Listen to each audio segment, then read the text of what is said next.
Mr. Chidambaram, let's start with what's grabbing the headlines increasingly these days, unrest in the Kashmir Valley. How do you assess the current situation in the valley? Because we haven't seen a major terror strike in the last many months, but we've seen internal strife. How's the Home Ministry reading it? Well, this is a post-election phenomenon. I think the losers have taken that badly, and agitational politics is on the rise. I'm not defending an incident where a girl is allegedly raped or a boy is allegedly done to death. These are unfortunate, sad, condemnable incidents. But such incidents happen in other parts of the country too. But Kashmir is not like every other part of the country. But it should be. An FIR should be filed and the matter should be investigated. But what's happening in Kashmir is, even before an investigation takes place, people come to conclusions and they pour out into the streets, and the method they are adopting is stone pelting. Now, it's difficult to deal with a situation where, say, 1,000 or 2,000 people are indulging in stone pelting. And this is now becoming a chain of events. I think this is an unfortunate development, and the state government must deal with it, contain it, deal with it politically.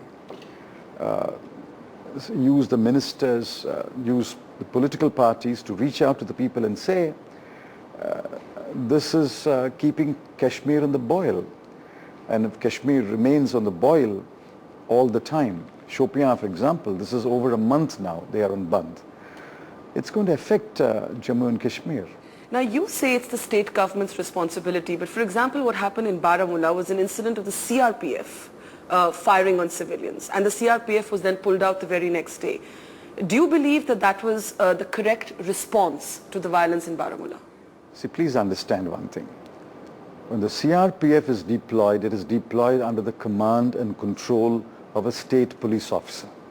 Every firing by the CRPF, whether it's a tear gas shell or a plastic bullet, was under the orders of a state police officer. Well, the Home Minister also spoke on the controversy over Varun Gandhi's security and said the BJP is hurting Varun Gandhi's security interests by debating it in public. Sushma Swaraj met you. She comes out of that meeting saying she's disappointed with your response and accuses you of leaking a letter on Varun Gandhi to the media. Where is the leak? I can't understand. She raised it in Parliament. I wrote her a letter inviting her to meet with me. The letter had nothing else except an invitation to meet with me. And when the media asked us, what is the Ministry of Home Affairs' response to Ms. Swaraj is raising the issue in Parliament, we said, yes, we have written a letter inviting her to meet with us. Where is the leak there? In the light of the Chota Shakil threat, do you believe that he or his lawyers, Varun or his lawyers, need enhanced security? Whatever security is required after assessing the threat has been provided. Has it been altered after the threat? I can't discuss details because that will defeat the very purpose of providing security. I think the BJP is doing a disservice by discussing this in the public domain.